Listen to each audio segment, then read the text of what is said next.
In India, women are often judged based on their caste and background, which can further fuel their sexual insecurity. Caste discrimination is a deep rooted problem in India that affects like many aspects of life, including, let's say, body image, your job opportunities, and all sorts of things. Women who belong to lower castes often face discrimination and are made to feel inferior, leading to feelings of shame and inadequacy. So, this can manifest as sexual insecurity, with women feeling that they are like, not good enough for their bodies or like they're not desirable. To make matters worse, the media often kind of perpetuates unrealistic body standards with a fair skin and like a slim, perfect figure being seen as the ideal. This creates even more pressure on women to conform to these standards. Yo, guys, namaskaram. So, today I wanted to talk about a sensitive yet important topic, sexual insecurity among women in India. So, one of my viewers had reached out to me with a very mind boggling problem. So, they are like committed in a relationship, and the reason for not indulging in a sexual relationship is that they are from different castes, which they did not knew at the time of starting that relationship.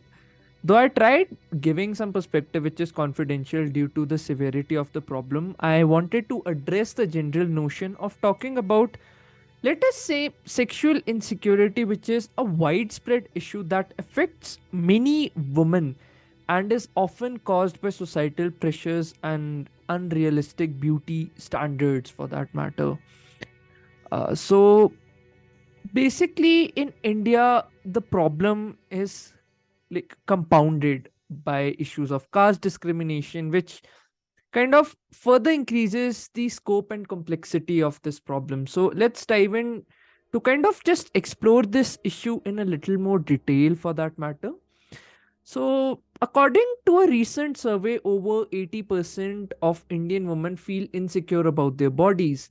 This insecurity is often related to their physical appearance, with many women feeling pressure to conform to like traditional beauty standards. But this problem is not just limited to physical appearances. In India, women are often judged based on their caste and background, which can further fuel their sexual insecurity. Caste discrimination is a deep rooted problem in India that affects like many aspects of life, including, let's say, body image, your job opportunities, and all sorts of things. Women who belong to lower castes often face discrimination and are made to feel inferior, leading to feelings of shame and inadequacy. So, this can manifest as sexual insecurity, with women feeling that they are like, not good enough for their bodies or like they're not desirable. To make matters worse, the media often kind of perpetuates unrealistic body standards with a fair skin and like a slim, perfect figure being seen as the ideal. This creates even more pressure on women to conform to these standards, kind of leading to a cycle of insecurity and self doubt, and then the cycle kind of goes on and on. The sad part is like women expect other women to be perfect, and like they have become their own enemies in the process. So what can we do to address this issue? Like, first and foremost, we need to kind of raise awareness about the, let's say, harmful effects of caste discrimination and unrealistic body standards. The only way out is to start conducting dialogues and engaging in open conversation with the people around you. Maybe your own friend whom you see being affected by this. Like, maybe at times the spirit to offend a little to reach the subtle truth is important. You got to risk offending people to arrive at the truth. The second step kind of starts in your home. I have personally seen people wanting to marry people of higher castes. This blows my mind. We only want to love a person if he falls in our caste. Yet we then complain if these people take up our government jobs in the same breath.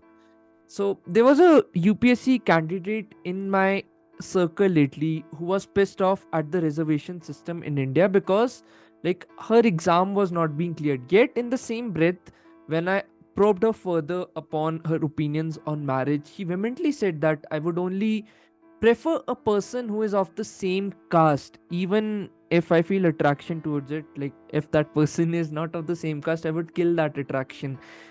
I couldn't wrap my head around this. I'm still struggling with it, but like this is one thing.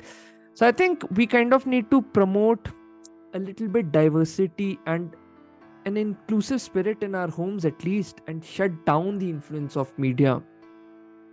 These channels are bloody well rigged. Change has to start from the bottom up, in this case, of being a rebellious figure in our families. And it's also becoming a competent person who does not have to rely on our families to survive, or let's say a community of people, because the world has grown a lot in the last 20 to 30 years. It's just that you have to start taking risks and come out of your comfort zones. The notion of a perfect body which is portrayed by our media needs to go, which can only start when we the consumers stop consuming their shit. We also need to support women, I think, from all backgrounds, and also kind of empower them to embrace their bodies and identities. Just maybe talking, at least having a dialogue with an open spirit, if like not anything else. Like, don't body shame anyone if they are in your circle. It helps in engaging a healthy spirit around discussing ideas and hopes and dreams for the future. Sexual insecurity is a complex issue that affects many women in India. We need to acknowledge the harmful effects of caste discrimination and, let's say, unrealistic beauty standards, and work towards creating a more accepting society who just does not treat people with a filter of sorts, with their own biases. The aim is to kind of embrace our bodies for what they are, keep them fit and nothing else. It's just a part of the soil. That's the only way we can help everyone around us overcome, let's say, sexual insecurity and lead happier and more fulfilling lives. Now, if you're a woman, I would please request you not body shame other women for that matter, because this is killing your own spirit, your own long term happiness. Body at the end is kind of just a tool to kind of know our higher nature if we go by the scriptures of our country. So, anyhow, I just wanted to talk about this from a very generic level. I will touch more nuances on this in the coming videos, but let me know what you feel about it. And this is Debashish Pindra from Debukidastak signing off.